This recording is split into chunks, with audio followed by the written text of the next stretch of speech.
At the pre-engagement dinner, my son-in-law joked, "So, plumber, how much do you make unclogging toilets?" Everyone laughed, and my daughter whispered, "Dad, you're such an embarrassment." I smiled and replied, "Enough to throw you out.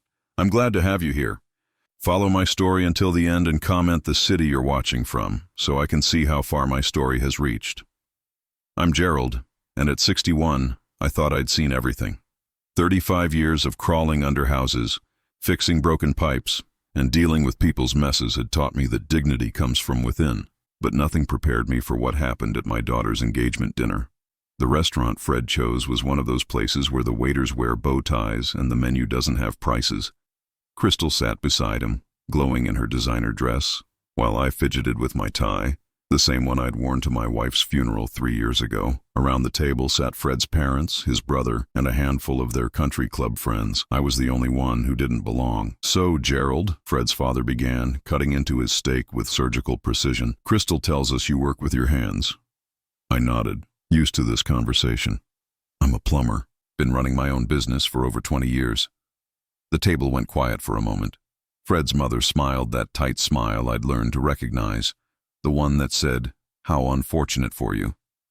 "That's honest work," she said, the way someone might compliment a child's crayon drawing. Fred leaned back in his chair, already 3 glasses of wine deep.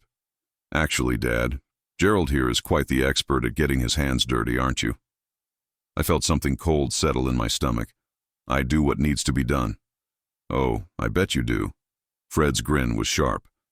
"Tell me, Gerald, when you're down there in someone's basement, knee-deep in sewage, do you ever think about how different your life could have been if you'd made better choices?"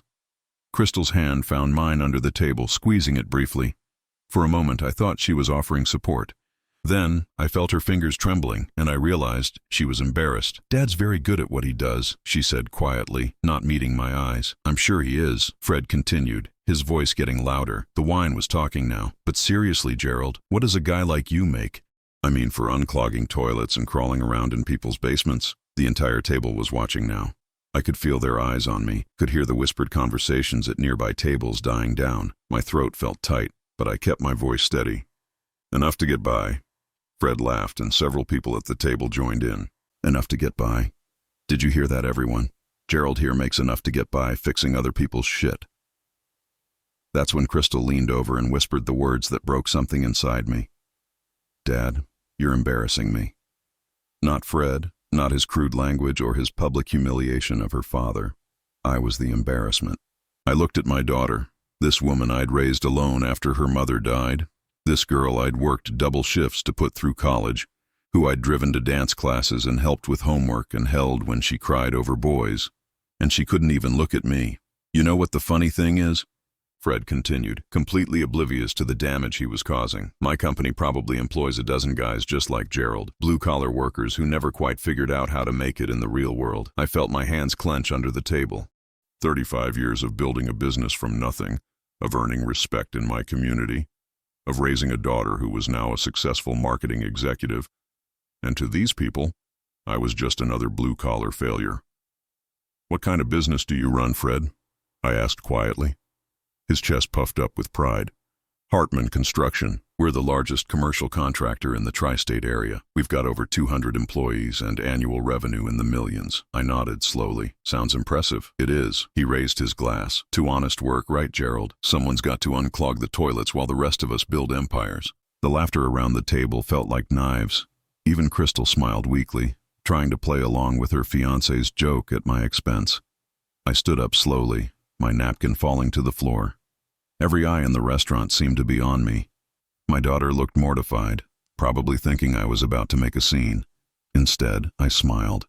Not a bitter smile, not an angry smile, but the kind of smile a man wears when he knows something nobody else does.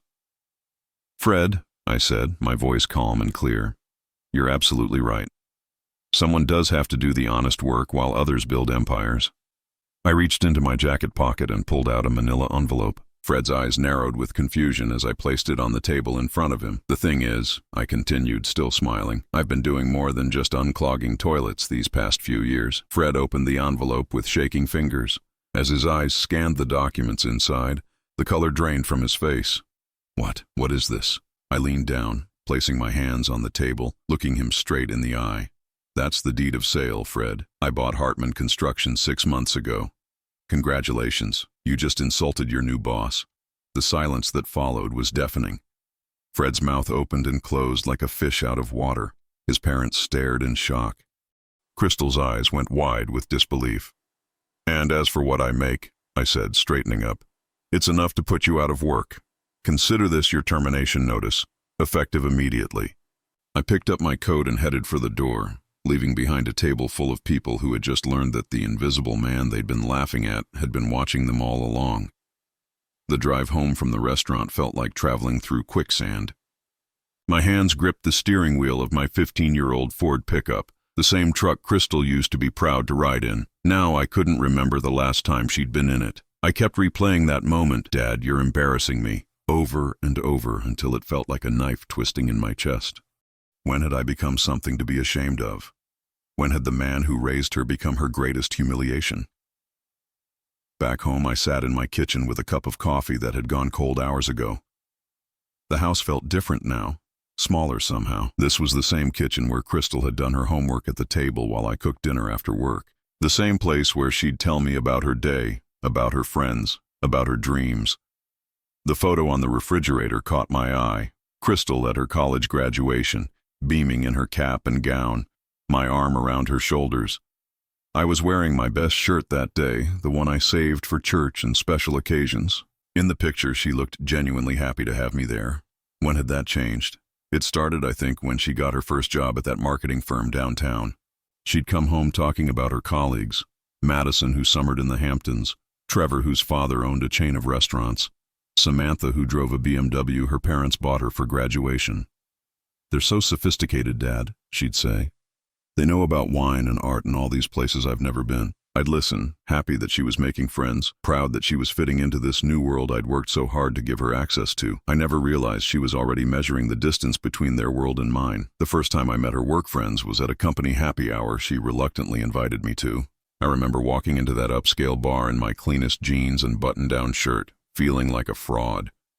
Crystal introduced me to her boss, a thin man with manicured nails who shook my hand like he was afraid calluses were contagious. "Oh, you're Crystal's father," he'd said. "What business are you in?" "Plumbing," I'd answered honestly. The conversation died immediately. He excused himself within 30 seconds, and I watched Crystal's cheeks flush red. She spent the rest of the evening making excuses about why I couldn't stay long, why I had to leave early. It got worse when her mother died. Sarah had been the buffer between Crystal's two worlds. She'd been a teacher, educated, articulate in ways that commanded respect. When people asked about her parents, Crystal could talk about her mother, the educator, and quietly minimize her father, the plumber. But after the cancer took Sarah, there was just me. And I could see Crystal struggling with how to explain me to the people in her new life. I started noticing the small changes. When her friends called while I was around, she'd lower her voice or step into another room. When she'd mention weekend plans, they never included bringing anyone home to meet me. If I showed up at her apartment unexpectedly, she'd quickly usher me inside, checking to see if her neighbors had noticed. "Dad, maybe next time you could call first," she'd say. "I just like to be prepared, you know?" The wedding planning had been the worst part. Crystal would show me pictures of venues and dresses, but when it came to the actual meetings with vendors, she always had an excuse for why I couldn't come. "It's really just boring details, Dad. Nothing you'd be interested in." But I knew the truth. She was ashamed of me, ashamed of my calloused hands and my work boots, and the fact that I pronounced certain words differently than her college-educated friends. The breaking point came when she was deciding on her wedding party. She'd asked her college roommate to be maid of honor, 3 friends from work to be bridesmaids, and Fred's sister to round out the group. When I asked who was walking her down the aisle, she hesitated. "Of course you are, Dad. It's just..." Fred's father offered to contribute to the wedding costs, and he made this comment about wanting to make sure everything looked cohesive. Cohesive, like I was a piece of furniture that didn't match the rest of the set. "What does that mean, Crystal?" She couldn't meet my eyes. He suggested maybe we could rent you a tuxedo, something that would photograph well. That night, I lay in bed staring at the ceiling, thinking about the little girl who used to brag to her friends that her daddy could fix anything. The same girl who'd bring me dandelions and call them beautiful flowers. When had I stopped being her hero and become her burden? I thought about Sarah's funeral, how Crystal had stood beside me greeting mourners, introducing me proudly as my father, Gerald Thompson.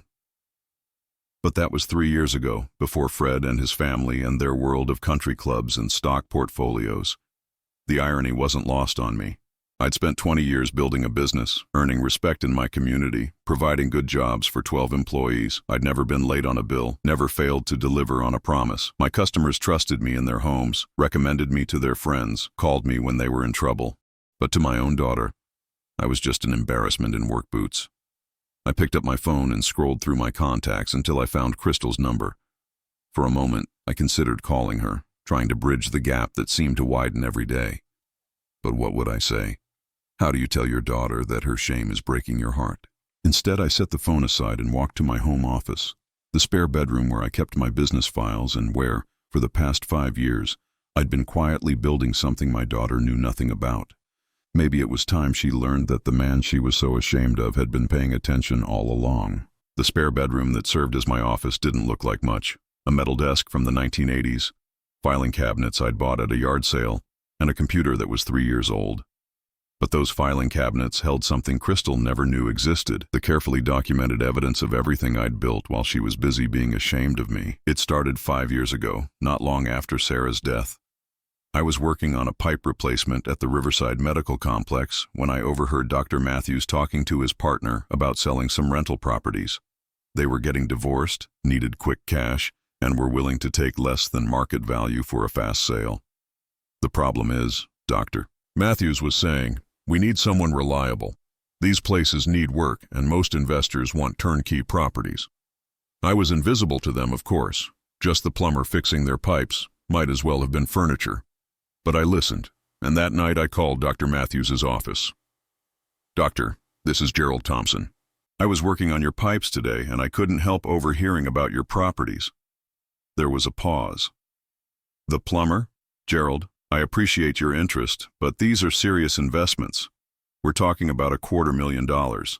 I understand, sir. Would you mind if I took a look at them anyway? The properties were exactly what he'd described, run down, in need of major repairs, the kind of places most people wouldn't touch. But I'd been in the renovation business long enough to see past the surface problems. Good bones, solid foundations, just needed someone who knew how to work with their hands. I bought both properties for cash, money I'd been saving for years, living below my means while Crystal was in college. Dr. Matthews couldn't believe it when I showed up with certified funds. How does a plumber have this kind of money? He asked, not unkindly, just genuinely curious. Same way anyone gets money, doctor. I earn it and I save it. That was the beginning. Within 6 months, I'd renovated both properties and had them rented to young professionals who saw them as charming rather than run down. The rental income was steady, and suddenly I had 2 appreciating assets and a monthly cash flow I'd never had before. But more importantly, I'd learned something about myself. All those years of being treated as invisible had given me a unique advantage. People talked in front of me like I wasn't there. The next opportunity came at the Henderson mansion. I was there to fix a recurring problem with their master bathroom when Mr. Henderson got a call from his broker. His voice carried through the house as he paced the hallway. I don't care if it's a good company, Jim. I need liquidity now. My son's legal fees are eating me alive, and the market timing couldn't be worse. He was selling shares in a small but profitable construction company at below-market prices. The same construction company that had been trying to poach my best employees for months with promises of steady work and benefits. That night, I called my accountant. Yes, I had an accountant, something Crystal never bothered to ask about. Within a week, I'd purchased a significant stake in Henderson's construction business. 6 months later, when they needed additional capital to expand, I bought in deeper. It became a pattern. While fixing pipes, I'd hear divorce proceedings, business troubles, family disputes, investment opportunities. Information flowed around me like water through pipes, and I learned to listen. Mrs. Carmichael mentioning her husband's gambling debts while I fixed her kitchen sink led to me buying their vintage car collection at auction for a fraction of its value. Mr. Rodriguez's complaints about his restaurant's landlord led to me purchasing the building when the original owner defaulted on his mortgage. Each investment was carefully chosen, thoroughly researched. I didn't buy anything I couldn't understand or fix myself if necessary. Real estate, small businesses, equipment leases, things I could see and touch and evaluate with my own experience. The irony wasn't lost on me. The same skills that made me good at plumbing, attention to detail, problem-solving, patience, made me good at investing. And the same social invisibility that embarrassed my daughter gave me access to information that most investors never heard. By year 3, I had a portfolio worth more than most people's retirement accounts. By year 4, I was quietly buying into larger businesses, always staying under the radar, never drawing attention to myself. And then I heard about Hartman Construction. I was working on a major pipe replacement at the Riverside Bank building when I overheard a conversation between 2 loan officers. Fred's company was struggling with cash flow, behind on several major projects, and facing potential bankruptcy. The problem is overextension, one officer was saying. Fred Hartman expanded too fast, took on too many projects, and now he can't manage the cash flow. They're 3 months behind on their loan payments. My hands kept working on the pipes, but my mind was racing. This was the company Fred bragged about, the empire that made him so much better than a simple plumber, and it was falling apart. That evening I did something I'd never done before. I drove past Hartman Construction's offices and sat in my truck, watching. The parking lot should have been full of equipment and vehicles for a company Fred claimed was thriving. Instead, I saw half-empty lots, equipment that looked outdated, and buildings that needed maintenance. Over the next month, I made discreet inquiries. I talked to suppliers who confirmed that Hartman was consistently late on payments. I spoke with subcontractors who'd stopped working with them due to payment issues. I even had coffee with a former Hartman employee who painted a picture of a company held together by debt and Fred's ego. The final piece came when I learned that Hartman's primary creditor was First National Bank, the same bank where I'd been quietly building relationships for years through my property investments. When I walked into the bank president's office, he knew exactly who I was. "Gerald Thompson," he said, standing to shake my hand. "How can we help you today?" "I understand you have a distressed commercial loan I might be interested in purchasing." He raised an eyebrows. "Which loan would that be?" "Hartman Construction." The negotiations took 2 months. The bank was eager to get the problem loan off their books, and I had the cash and credit history to make it happen. By the time the papers were signed, I owned not just the debt, but controlling interest in the company itself. Fred never knew. He was too busy playing the successful businessman at country club dinners and charity events to pay attention to the paperwork his accountant was shuffling. He just knew that somehow, mysteriously, the bank had given him breathing room on his loan payments. What he didn't know was that the breathing room came with strings attached, strings that I now controlled. For 6 months I watched and waited. I studied the company's operations, identified the problems, and began planning solutions. I never interfered, never revealed my ownership. I just observed, like I always had, invisible and underestimated. And then came Crystal's engagement dinner, where Fred decided to humiliate the invisible man who'd been quietly holding his company together. As I sat in my home office looking at the folder marked Hartman Construction, I felt something I hadn't felt in years. Not anger, not revenge, but a quiet satisfaction that comes from being prepared. Tomorrow would bring phone calls from Crystal, probably desperate attempts at damage control. Fred would likely try to salvage his job, maybe even apologize. His parents would want explanations, and their country club friends would want gossip. But tonight I just sat in my modest home office, surrounded by the evidence of everything I'd built while they were busy dismissing me, and smiled. The invisible man had been watching all along. The morning after the dinner, my phone started ringing at 6 a.m. Crystal's name appeared on the screen for the 15th time in 12 hours. I let it go to voicemail again and poured myself a cup of coffee, settling into my kitchen chair to read the morning paper like any other day. But this wasn't any other day. Today, I owned my future son-in-law's company, and I needed to understand exactly what I'd purchased. By 7 a.m., I was in my truck heading to Hartman Construction's main office. I'd driven past it dozens of times over the years, but never as the owner. The building was a converted warehouse in an industrial park. Decent location, but showing signs of deferred maintenance. The parking lot had potholes that hadn't been fixed in months, and the landscaping looked like an afterthought. I parked across the street and watched. Workers started arriving around 7:30. Electricians, carpenters, equipment operators. Good people, most of them, the kind of skilled tradesmen I'd worked alongside my entire career. They looked tired, though, and there was something about their body language that suggested frustration.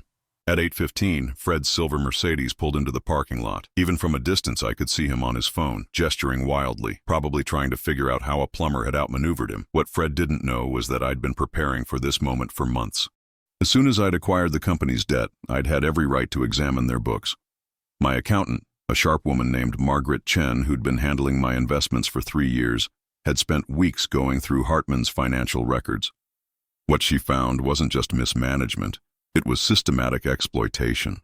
Gerald, she'd told me during our meeting the previous month, this company should be profitable. They have good contracts, skilled workers, and a decent reputation in the industry. But look at these expense reports. She'd shown me Fred's credit card statements. Dinners at expensive restaurants charged as client meetings that never resulted in contracts. Weekend trips to Las Vegas marked as business development. A company credit card that seemed to exist solely for Fred's personal entertainment. But that wasn't the worst part. The worst part was how he treated his employees. I'd started visiting job sites over the past few months, not as the owner, but as Gerald Thompson, independent plumber, sometimes called in for specialized work. It gave me a chance to talk to Hartman's workers, to hear their stories. Tommy Rizzo, a master carpenter with 20 years of experience, told me about the time his daughter needed emergency surgery. He'd asked Fred for an advance on his paycheck and been denied, despite the company owing him overtime pay from the previous month. Mr. Hartman said it wasn't his problem that I couldn't manage my money better. Tommy had said, his voice bitter. This from a guy who spent more on his wife's birthday party than I make in 6 months. Maria Santos, one of their few female employees and their best electrician, told me about Fred's comments whenever she was assigned to upscale job sites. He'd tell clients that I was surprisingly competent for a woman, she'd said, shaking her head, like he was doing them a favor by bringing me along. But I'm the one who caught the wiring error that would have cost them $50,000 in recalls. Story after story, all painting the same picture. Fred Hartman was a man who'd inherited a business built by his father and was slowly destroying it through arrogance and neglect. But the final straw had come 3 weeks earlier, when I'd overheard a conversation that made my blood boil. I was working on a pipe replacement at one of Hartman's job sites when Fred arrived with a potential client. They were walking through the construction area, and Fred was in full sales mode. The thing about construction, he was saying, is that you need workers who understand their place. Give them too much, and they start thinking they're partners instead of employees. The client, a woman in her 50s who owned several commercial properties, looked uncomfortable. What do you mean by that? Well, take my plumbers, for instance. Most of them are older guys, not much education. Been doing the same job for decades. They're reliable, but they don't think big picture. They're not equipped for strategic thinking. I was 30 feet away, elbow deep in a pipe joint, completely invisible to them. My philosophy, Fred continued, is that blue-collar workers need strong management. They need someone to make the tough decisions because, honestly, they're not capable of running a business. It's not their fault, it's just how they're wired. The client excused herself shortly after, and Fred never got her contract. But I heard every word. That night, I called Margaret and told her to accelerate our timeline. Now, sitting in my truck watching Fred storm into his building, I thought about all those conversations, all those workers I'd met, all the evidence of his contempt for the people who actually made his business function. My phone buzzed with a text from Crystal. Dad, please call me. We need to talk. Instead, I got out of my truck and walked across the street to Hartman Construction. The receptionist, a young woman named Ashley who couldn't have been more than 22, looked up nervously as I entered. Can I help you, sir? I'm here to see Fred Hartman. Tell him Gerald Thompson is here. Her eyes widened slightly. She'd probably heard my name mentioned in panicked phone conversations all morning. Let me check if he's available. She picked up the phone, spoke quietly for a moment, then hung up with a confused expression. He said to tell you he's too busy to see you right now. I smiled. That's fine. Tell him his new boss will wait. The color drained from her face. Behind her, I could see movement through the glass partition that separated the reception area from the main office. Heads turning, conversations stopping, the kind of ripple effect that happens when word spreads through a workplace. 5 minutes later, Fred appeared, his face flushed and his tie askew. Gerald, there's been some kind of mistake. I've been on the phone with my lawyers all morning and They say, "Your lawyers are correct," I interrupted calmly. "There's no mistake. I own controlling interest in this company as of 6 months ago. But that's impossible. You're a plumber." The irony of that statement coming from a man whose business depended entirely on plumbers wasn't lost on me. "Fred, we need to have a conversation about how this company has been managed. Would you prefer to have it here, in front of your employees, or in your office?" He glanced around at the faces watching us, then jerked his head toward his office. This way. Fred's office was exactly what I'd expected. Oversized desk, expensive furniture, walls covered with photos of himself at charity events and golf tournaments. Awards and certificates that had more to do with his father's reputation than his own achievements. "Sit down," I said, taking the chair across from his desk. "Now wait just a damn minute." "Sit down, Fred." Something in my voice must have gotten through to him because he sat. "I've spent the last 6 months reviewing this company's operations," I began. "Your financial records, your employee files, your client contracts. Do you want to know what I found?" He stared at me, his mouth slightly open. "I found a company that should be making twice what it's currently earning. I found skilled workers who are underpaid and undervalued. I found expense reports that would make the IRS very interested. And I found a management style that's driving away both employees and clients. You can't just come in here and, I can do whatever I want, Fred. I own this company." "Which means I own your job, your office, your company car, and your future." The silence stretched between us. Outside his office, I could see employees pretending to work while straining to hear our conversation. "What do you want?" he finally asked, his voice barely above a whisper. I leaned back in my chair, studying the man who'd humiliated me 12 hours earlier. "I want you to clean out your desk." The sound of Fred's desk drawer slamming shut echoed through the office like a gunshot. Through the glass partition, I could see every employee in the building pretending to work while watching our conversation. Word travels fast in a construction company, and by now everyone knew something monumental was happening. "This is insane," Fred muttered, shoving personal items into a cardboard box. "You can't just waltz in here and destroy everything I've built."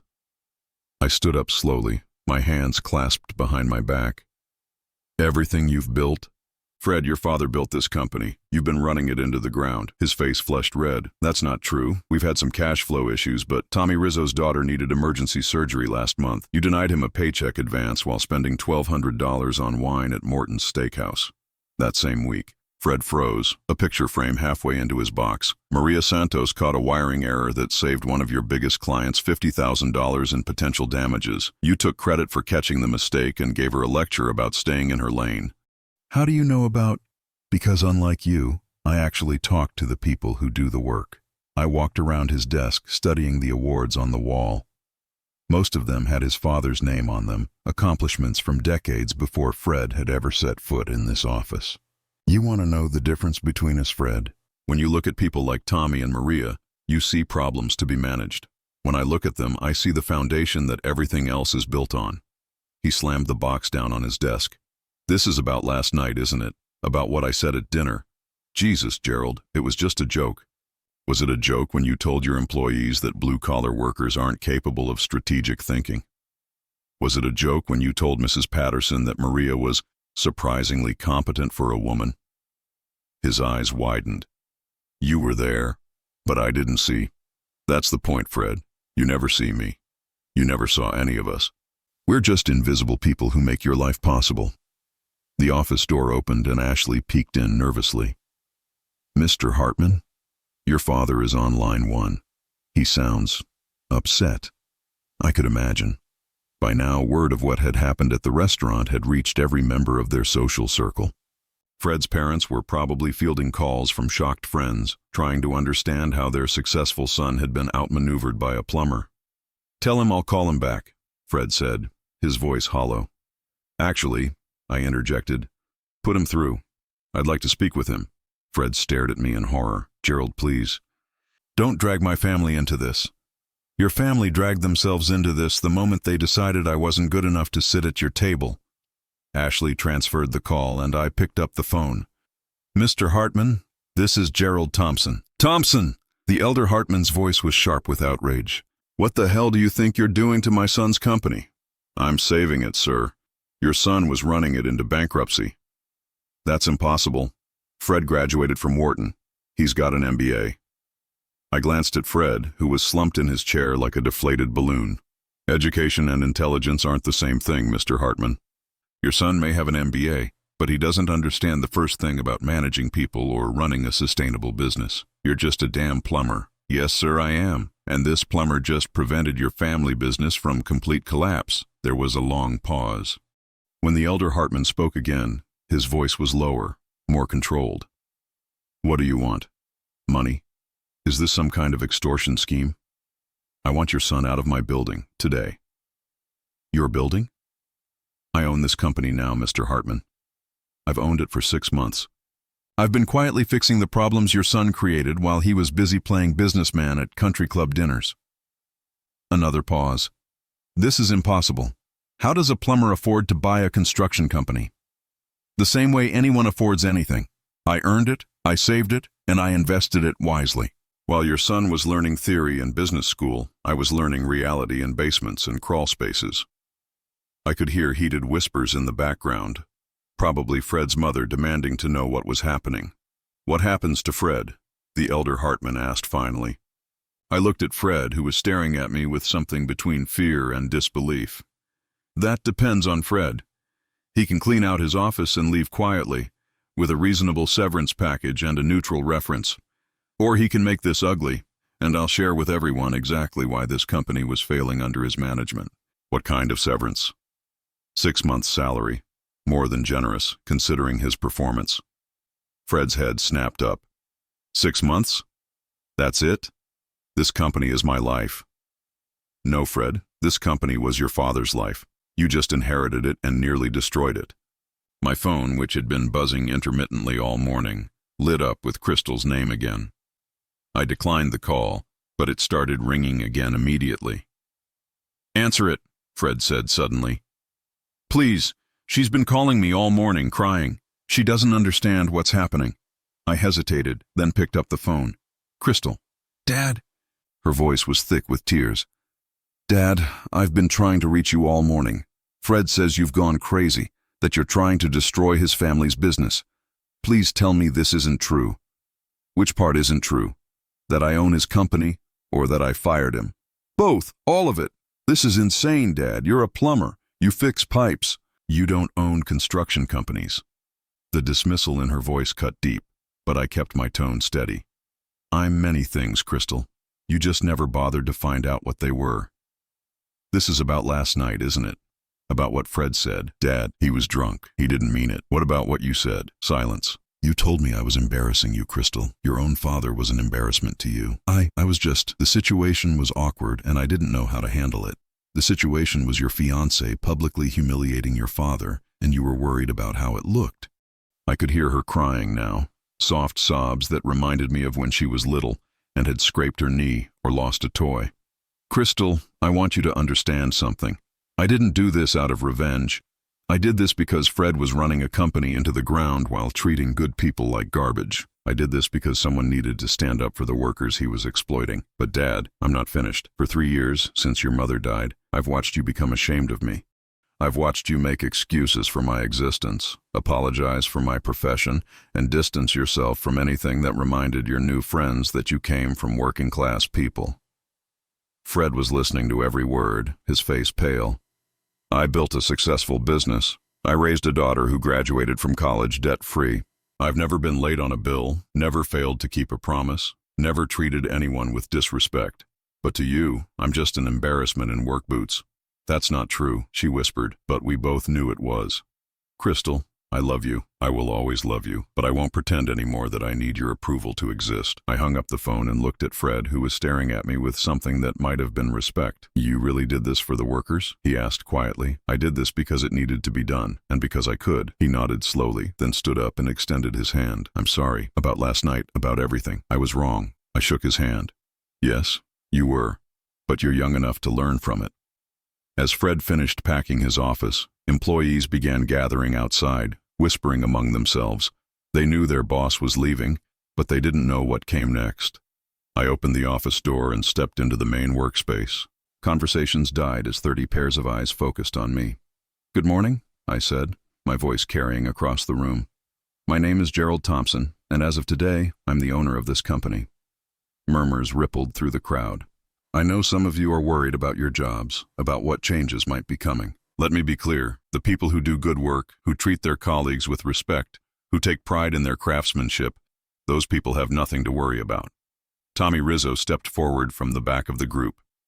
"Mr. Thompson, you're the plumber who helped us with the Riverside job last month." "Yes, I am."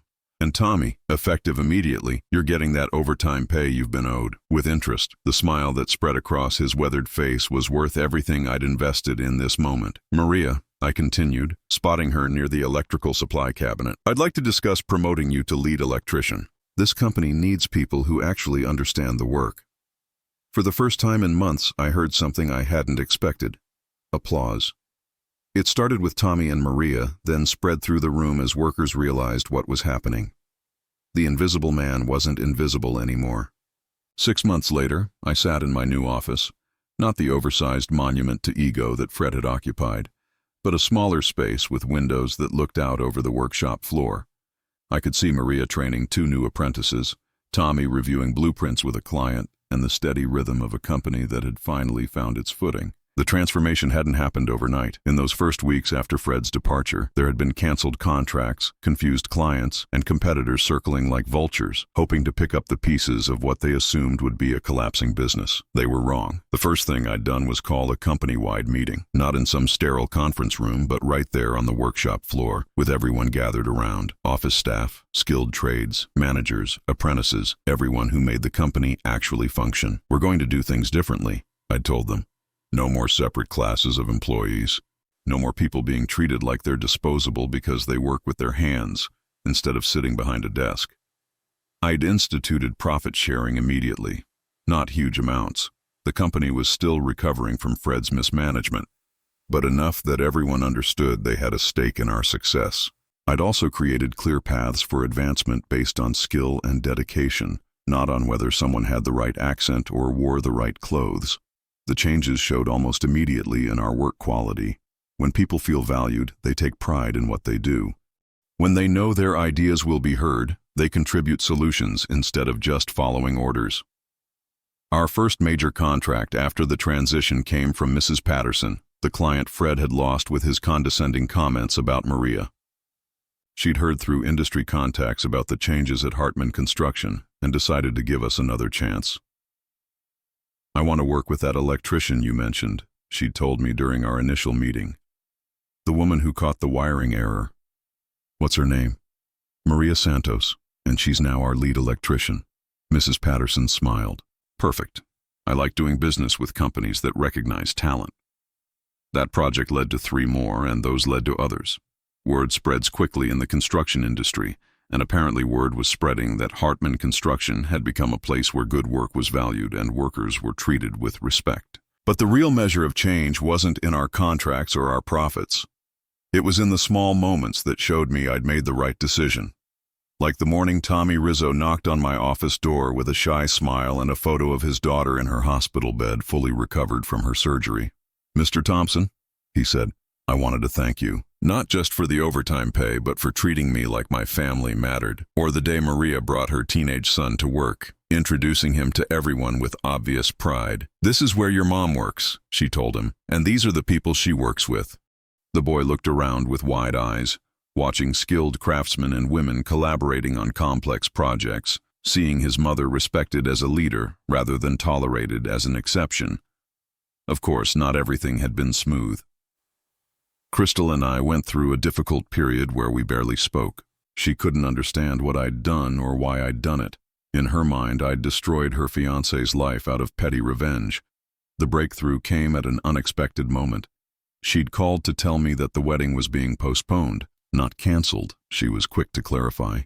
Just delayed while Fred figured out his next steps. "He's been different since that night," she admitted. "Quieter, more thoughtful. He actually apologized to me for what he said about you." "And how do you feel about that?" I'd asked. There was a long pause. "Confused. I keep thinking about what you said on the phone, about being ashamed of you. I don't want that to be true, Dad, but I can't stop thinking about all the times She trailed off, but I knew what she was remembering. The times she'd steered conversations away from my work, the excuses for why I couldn't meet her friends, the careful way she'd managed my presence in her life. "Crystal," I'd said gently, "I don't need you to apologize for growing up. I just need you to understand that the man who raised you isn't someone you need to be ashamed of. I know that now. I think I always knew it, but I got caught up in trying to fit into a world that I thought was better than where I came from. And now I realize that better isn't about how much money you have or what neighborhood you live in. It's about how you treat people." That conversation led to others, and gradually we began rebuilding our relationship. Not the same dynamic we'd had when she was younger, but something new. Two adults who respected each other. Fred surprisingly became part of that healing process. After his initial shock and anger wore off, he'd done some serious self-examination. He'd taken a job with a smaller construction firm, starting at a much lower level than he was accustomed to, but learning the business from the ground up. "I never understood what my father actually did," he'd told me during a conversation we'd had a few months after his departure. "I inherited his title, but not his knowledge or his respect for the work." He and Crystal had postponed the wedding not because their relationship was in trouble, but because Fred wanted to prove he could build something himself before he started a family. "I want to be worthy of her," he'd said, and for the first time, I'd seen something in him that I could respect. As for Crystal and me, we'd settled into a rhythm that felt genuine for the first time in years. She'd started bringing friends around again, but now she introduced me as my father, Gerald Thompson, who owns a construction company, with unmistakable pride in her voice. The first time she said it, I'd felt something shift in my chest, not vindication, but relief. My daughter was no longer ashamed of me, but more importantly, she was no longer ashamed of herself. Now, sitting in my office on this quiet Saturday morning, I watched Tommy and Maria working together on a complex electrical installation. They were training two new apprentices, passing along not just technical skills, but the pride and craftsmanship that make the difference between a job done and a job done right. My phone buzzed with a text from Crystal. "Dinner tomorrow? Fred wants to show you something he's been working on." I smiled and typed back, "Looking forward to it." Through the window, I could see one of our trucks pulling into the parking lot. On the side, in bold letters, it read, "Thompson Construction." I'd changed the name 6 months ago, not out of ego, but because I wanted everyone to know this was a new company with new values. But what made me proudest wasn't the name on the trucks or the improved profits or even the industry recognition we'd been receiving. What made me proudest was the conversation I'd overheard the previous week between two of our newer employees. "You know what I like about this place?" one had said to the other. "They actually listen when you have an idea." "Yeah," the other had replied, "and they don't care if you went to college or trade school or learned everything on the job. They just care if you do good work." That was the culture I'd wanted to create. A place where people were valued for their contribution, not their background. Where a person's worth wasn't measured by their education or their accent or their family connections, but by their character and their craftsmanship. As I locked up the office and headed to my truck, I thought about that night at the restaurant 6 months ago. The humiliation I'd felt, the disappointment in my daughter's voice, the casual cruelty of people who saw me as invisible. I wasn't invisible anymore, but more importantly, I no longer needed to be seen by people who couldn't recognize worth when it was standing right in front of them. I'd built something real, something lasting, something that mattered. Not just a successful business, but a community of people who respected each other's dignity and took pride in honest work. And for the first time in years, when I looked in the mirror, I saw not just a man who fixed pipes, but a man who fixed things that were broken, including relationships, including companies, and including his own sense of self-worth. The invisible man had finally learned that the most important person who needed to see him was himself. Now I'm curious about you who listened to my story. What would you do if you were in my place? Have you ever been through something similar? Comment below, and meanwhile, I'm leaving on the final screen 2 other stories that are channel favorites, and they will definitely surprise you. Thank you for watching until here.